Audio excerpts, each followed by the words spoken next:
Bonjour à tous et bienvenue dans cette seconde vidéo sur Automatic 1111 où on va parler de style.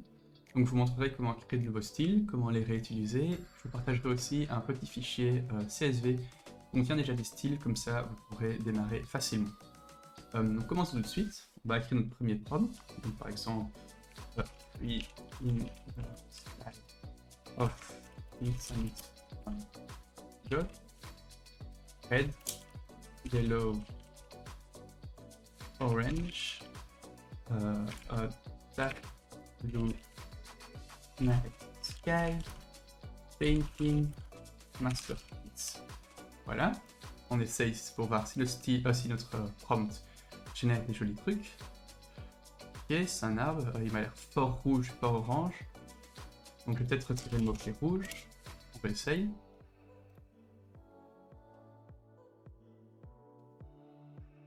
Ça j'aime bien.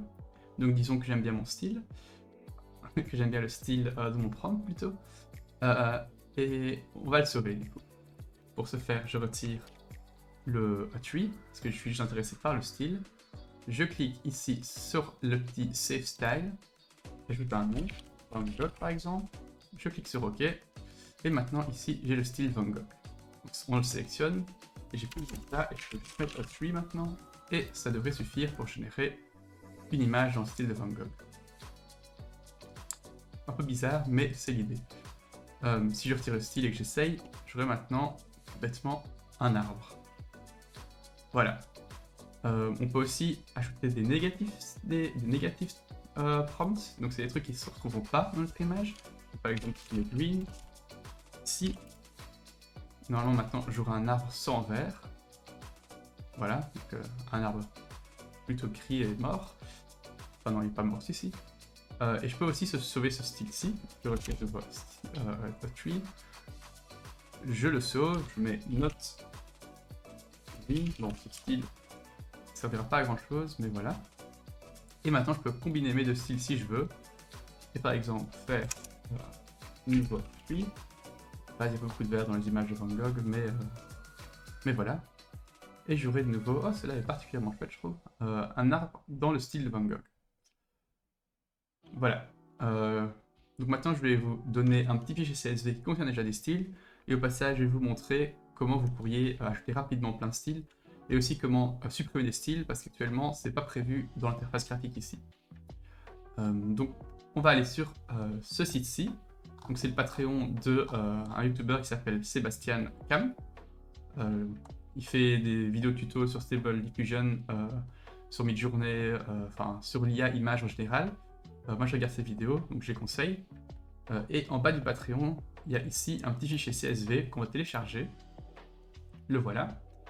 Et on va le glisser dans notre dossier de Stable Diffusion WebUI. On remplace l'existant, donc au passage on va perdre les styles qu'on vient de créer, mais on va en gagner plein d'autres. Donc si on ouvre le fichier CSV, voilà à quoi il ressemble. Et donc en fait c'est juste chaque fois sur chaque ligne le nom du style, le prompt, le négatif prompt. Donc si vous voulez ajouter à la main des styles, c'est facile, il suffit d'ajouter des lignes avec le nom, donc Van Gogh par exemple, virgule le style, donc in the style of Van Gogh, et les négatifs prompts, donc par exemple, ici ce sera du Van Gogh dans le style Van Gogh sans rouge. Et je pourrais ajouter un petit titre, comme ceci, et je vais l'appeler test. Voilà. Et donc, pour supprimer des prompts, c'est très simple, il suffit de supprimer la ligne du prompt. Donc je sauve le fichier, je ferme, je retourne dans mon Stable Diffusion WebUI, je refresh ceci, je ferme, et maintenant ici, j'ai tous les prompts qui étaient dans le CSV, dont mon Van Gogh. Et donc si je remets Van Gogh, le tri, je génère, j'ai un truc dans le style de Van Gogh sans rouge. Et donc ça marche aussi, par exemple, maintenant j'ai une maison. Et voilà, donc maintenant je peux générer du Van Gogh pour tout ce que je veux avec mon petit style Van Gogh. Et donc on a aussi tous les styles de Sébastien Kampf. Et par exemple, si on garde le house et qu'on met défaut Ghibli, enfin défaut négatif Ghibli, on aura plus une maison dans le style de Ghibli. Ou si on veut, je sais pas moi, plutôt de l'animé et un chat, on peut avoir un chat en mode... Ah, bon, c'est un personnage animé. Pour voir ce qu'il y a dans le style, on peut aussi cliquer ici, et donc ça va retirer le style de la petite box de style, mais ça va l'ajouter dans notre prompt pour voir si ça explique pourquoi on a un humain avec des oreilles de chat.